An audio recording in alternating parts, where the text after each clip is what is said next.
कना महाशर एक से एक चिलम जब लैब ललकै धुनी घोड़ी एक सुर दो सुर सुर तीसरी शॉट में एक से एक चिलम पी गए।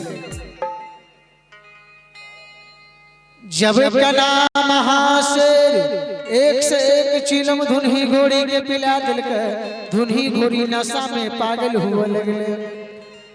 कल के बेटी आपकी देखे छी हमरा पीठ सवार हो जब कन्या पीठ सवार हुआ लगले धुनी कल के बेटी एना न केना एगे साथ पुरखा तो मर्द रहो मर्द के सवारी भेलिए आय तक औरत के सवारी हम नहीं भेलिए।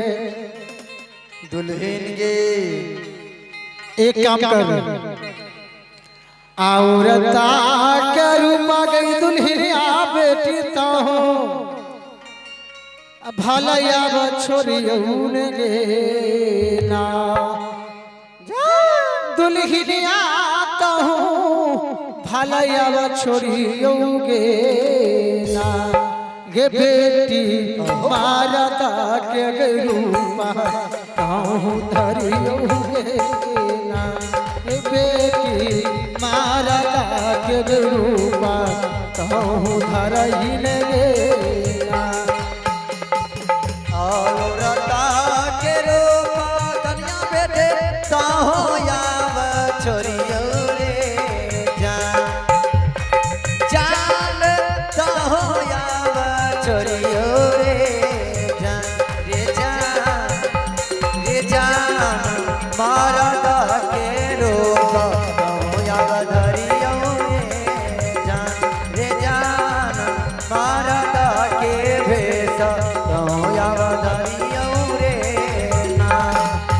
सिर में जबानियो दुल्हनिया हेगे मौगा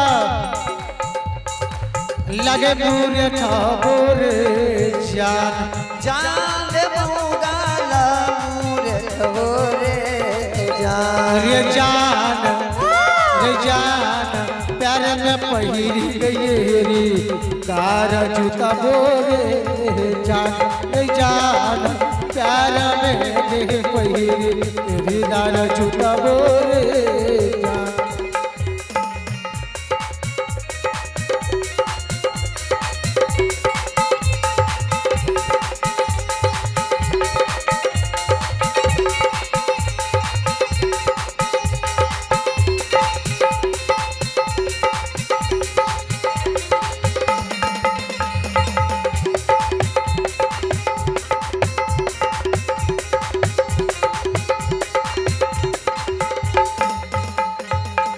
बगला में लाही दुल्हनिया बेटी जीवा निगई तलवार बोरे जान जान जीवानी तलवार बोरे जान तब हुई है गई हमारा पीठा सवार बोरे जान तब हुई है रे हमारा पीठा सवार बोरे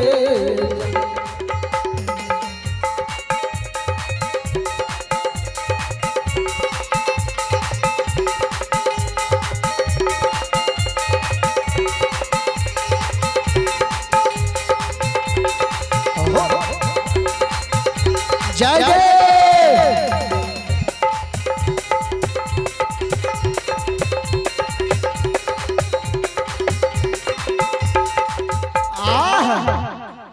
कल के बेटी कन्या हिगे औरत के रूप छोड़ मर्द के रूप धारण कर सिर में मोगल मुरेठा बांध पैर में एरीदार जूता बगल में जिमनी तलवार बेटे जहिना राजा रजवार घुमइए जहिना राजा रजवार लगइए ओही तरह से भेष बना तब हमारा पीठ तू सवार हो। श्रीकार ओई केला में केला महा से दुख से मारन दुखारी बनल रहे भगवान जिना जिना कहे ओना ओना हुनका कर पड़ता कना महा से जय हो राजा के बेटी रहे, राजा के पुत्र भगवान कोनो चीज के शाही पोशाक के कमी नहीं छल। जब जाके गिरही भवन गेला और ये औरत के पोशाक पहिरने ने खोल के राख देलकै। अमर देवला जे पोशाक रहे पहिर लेलकै, मोगल मुरेठा बाल के छुपा के पहिर लेलकै। बगल में जिबली तलवार एरीदार जूता पहिर लेलकै। भैया हे हो जहिना घूमै राजा या राजवार घूमै होना। भैया रे वही ना घूमै ना भैया बदुलहिनिया घूमै रे। भैया हो जहिना घूमै राजा राजवार घूमै होना। भैया हो वही ना घूमै ना भैया बदुलहिनिया घूमै होना। भैया नाही यही राजा राजा पारा लागै छोइना।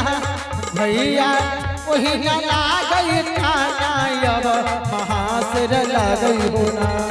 भैया हो जहिना राजा अब राजवार लागै होना। भैया हो ओही ना ये काना अब महासर लागै होना।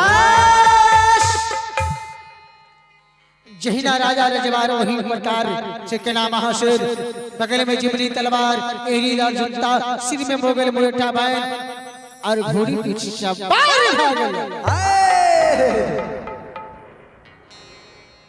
जब घोड़िया पीठ सवार हुई तो घोड़िया कना उड़िए। भैया रे तोरा छोड़ धरती ऊपर आसमान छोड़ रही ना। भैया बिचही मदन घोड़िया रे उड़ल जय रे। भैया तो धरती ऊपर आसमान छोड़े होना। भैया नीचे मद में घोड़िया उड़ल जय होना। भैया ये तो दरबार घोड़िया ये तारा बगल होना। भैया तारा पर दे सारा घोड़िया तारा बगल होना। भैया एक हो दरबार घोड़िया रे बगल होना। भैया एक तारा पान घोड़िया तारे दिए गेले ना। भैया तेसर दरबार घोड़िया ये पहुंच गले होना। भैया तेसर तारा पन में डिग्या सिमर पर पहुंच गया। भैया तेसर तारा पनिया घोड़िया पहुंच गेले ना। भैया तेसर तारा पनिया डिग्या सिमान पर जुमले ना। भैया डिगिया के सीमन पर घोड़िया पागल पीछे होना। भैया डिगिया के सीमन पर घोड़ी पागल पीछे ना। भैया डिगिया के सीमान पर घोड़िया टाप रुपए होना। भैया डिगिया के सीमान पर घोड़िया टाप रुपए। भैया हे गिरियो सीमा पार हे गोरी भैया। पावो हो या बारो पियो नहीं दिल कई भैया हो। अघोरा भैया हे हो डिगिया सीमाना पार हे गोरी भैया। आया बाटा पहुलो बने लागले भैया।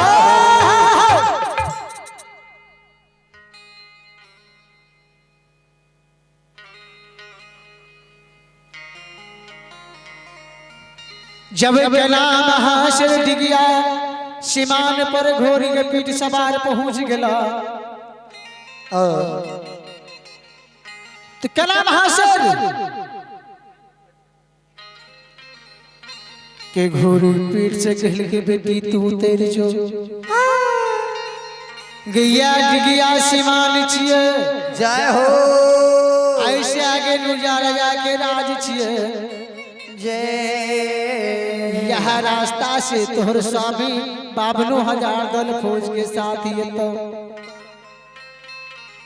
तू हमरा कोनो वृक्ष यानी पाखर के गाछ के नजदीक में छिटा के तू बहन दे सेनी वृक्ष दुल्हे नहे ताकि हमरा देखे तो तोहर स्वामी पहचान क्या जेतो। तू हाथ पे रजिस्टर ले हाथ के कलम लिया रास्ता से तोहर स्वामी आबत है जखन तोहर स्वामी टिकिया सीमान पर रहता तो स्वामी के आगे के घोड़ा के आगे में जाके खड़ा हो जाए और स्वामी से जवाब करिए कहाँ के दल छिए और किनकर दल छिमाल छिए और कहाँ लड़ल जेते दल के सरदार के छिए।